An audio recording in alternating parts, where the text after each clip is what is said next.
avec Maxime Delan. Maxime, bonjour. Salut, Benoît. On a tiré sur la police. Oui, mais non. Oui, mais bien. non. Ouais, écoute bien ça. C'est la police, dans le fond, qui a ouvert le feu sur des voleurs de véhicules. Ça se passe vers 1h30 du matin. Je dois le dire en partant, à Montréal, là, par jour, ils se volent une trentaine de véhicules à peu près. C'est quand même pas mal. C'est bon, ils travaillent fort. Hein? Sur l'avenue du Parc, donc vers 1h30 du matin, près de la rue Bernard-Ouest, on est sur le plateau Mont-Royal, il y a un groupe de suspects qui est pris en flagrant délit en train de voler un véhicule. Les policiers arrivent sur place et évidemment, tout le monde se met à courir. Les suspects se dispersent entre deux groupes. Le premier groupe embarque à bord d'un véhicule de fuite qu'ils attendaient à proximité et là, le conducteur fait marche arrière, paf, rentre dans le véhicule de police. Ils prennent la fuite après. Comme dans les films. Ouais. Deuxième groupe de suspects embarque à bord d'un deuxième véhicule, tes véhicules préférés, les voitures modifiées. Bon. Et là, ils se mettent à rouler en direction des policiers.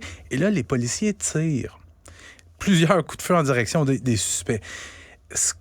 Ce qui a été établi, c'est qu'il semble que c'est juste les policiers qui auraient tiré. Les policiers, eux autres, ils disent « on a tiré vers nous, donc on a répliqué ». Sauf que après différents témoignages, si tu veux, il semble que les policiers aient pris le bruit du muffler qui décollait rapidement. J'ai un extrait pour te montrer. Oui.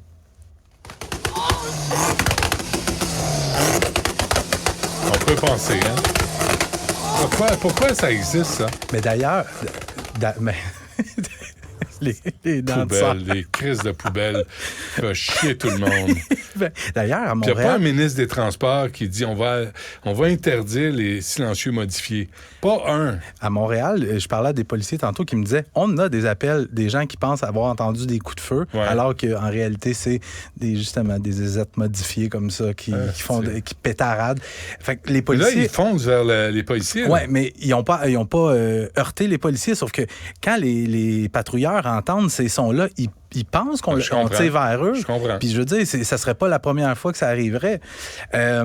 Donc, c'est ça. Les policiers sur place auraient tiré 6 coups de feu. Les suspects sont en fuite, mais il y a quand même des policiers qui ont été transportés à l'hôpital pour choc nerveux. Ah oui. Mais ce qu'on a fait du côté de la police, on a fait le tour des hôpitaux de Montréal, du Grand Montréal, au cours de la nuit, pour demander au personnel s'il y a quelqu'un qui se présente dans votre établissement avec des blessures par balle, avisez-nous. Mais est-ce qu'ils ont atteint le véhicule ou ils ont tiré n'importe où? Ça, c'est une bonne question. Je pense pas qu'ils ont tiré n'importe où. Ils visaient le véhicule, mais est-ce qu'ils ont atteint quelqu'un, un suspect? Aux dernières nouvelles, il n'y a pas de suspect qui s'est présenté à l'hôpital blessé par balle. Mais il me semble qu'habituellement, dans les films, ils tirent dans les pneus. Ah ouais, c'est ça. La voiture capote, puis là, ils arrêtent les méchants. Dis-moi que tu connais pas le travail de policier. Comment on dit? C'est quoi l'expression? Dis-moi que tu connais pas le travail de policier... Tu sais, ceux qui disent, tu sais, d'un jambes, quand il court. Dis-moi que tu connais pas le travail de policier. C'est ça. Peut-être qu'ils pratiquent pas aussi assez le tir, les policiers. Moi, j'avais entendu dire ça à un moment donné. Ils pratiquaient pas souvent. Je pense qu'ils ont des qualifications obligatoires chaque année. Pour se protéger aussi. Féminicide à Valleyfield. C'est ce qu'on a appris. Le féminicide, la femme a été poignardée 119 fois. On a appris ça hier au palais de justice de Salaberry de Valleyfield, alors que le procès devant jury de Stéphane Massé, un procès pour meurtre, s'ouvrait hier. Stéphane Massé, c'est un livreur de pizza accro à cocaïne. Le soir du meurtre, lui, il travaillait, mais il revient chez eux une vingtaine de minutes. Sa femme est dans la cuisine. Il serait allé la voir et dit « Ferme tes yeux, j'ai une petite surprise pour toi. » Il est allé en douce, chercher le plus gros couteau de la cuisine. Il donne un coup dans le dos. Écoute, l'autopsie a révélé qu'elle a été poignardée 119 fois. Puis j'invite les gens qui nous écoutent à faire le mouvement 119 fois. C'est complètement débile. C'est débile. Puis plus tard dans cette journée... Parce que cette femme-là a souffert. Là. Ben, clairement, il y a eu une lutte parce que, il y avait toutes sortes de trucs déplacés dans la maison. Mais plus tard, cette journée-là, Stéphane Massé, c'est le suspect, s'est rendu dans un poste de police de Montréal pour confesser le meurtre. Il dit au policier à l'accueil, écoute, je viens de tuer ma femme, je m'en viens me livrer. Puis, durant son interrogatoire, a avoué tout ce qu'il avait fait. Il a donné plein de détails sur le meurtre. D'ailleurs, l'interrogatoire qui a été filmé, la vidéo qui va être présentée durant le procès. Mais cette histoire-là est quand même particulière parce que selon la fille de la victime, Stéphane Massé ne s'était jamais montré violent avec sa mère durant leurs 12 années de relation.